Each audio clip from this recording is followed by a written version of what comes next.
This video demonstrates how to create a project for RISC-V MCU in eSquare Studio. Launch eSquare Studio from the Start menu.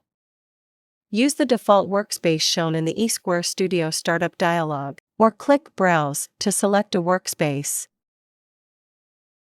Click File, New, C Project to create a new project. The new project creation wizard will pop up.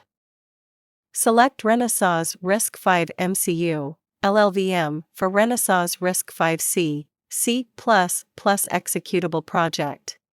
Enter the project name. Click Next. Select the latest LLVM for RISC-V version. Select a Renesas board or custom board.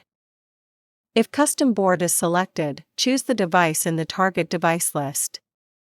Then select the appropriate debugger. This video uses the FPB R9A02G021 fast prototyping board. Both J-Link RISC-V and E2 Lite can be used for debugging. This video uses Seger J-Link for demonstration. Click Next. Choose Bare Metal Blinky from the project template. Click Finish. A new project is created. The next video explains how to set up the build option, debug option, and more. Please continue watching.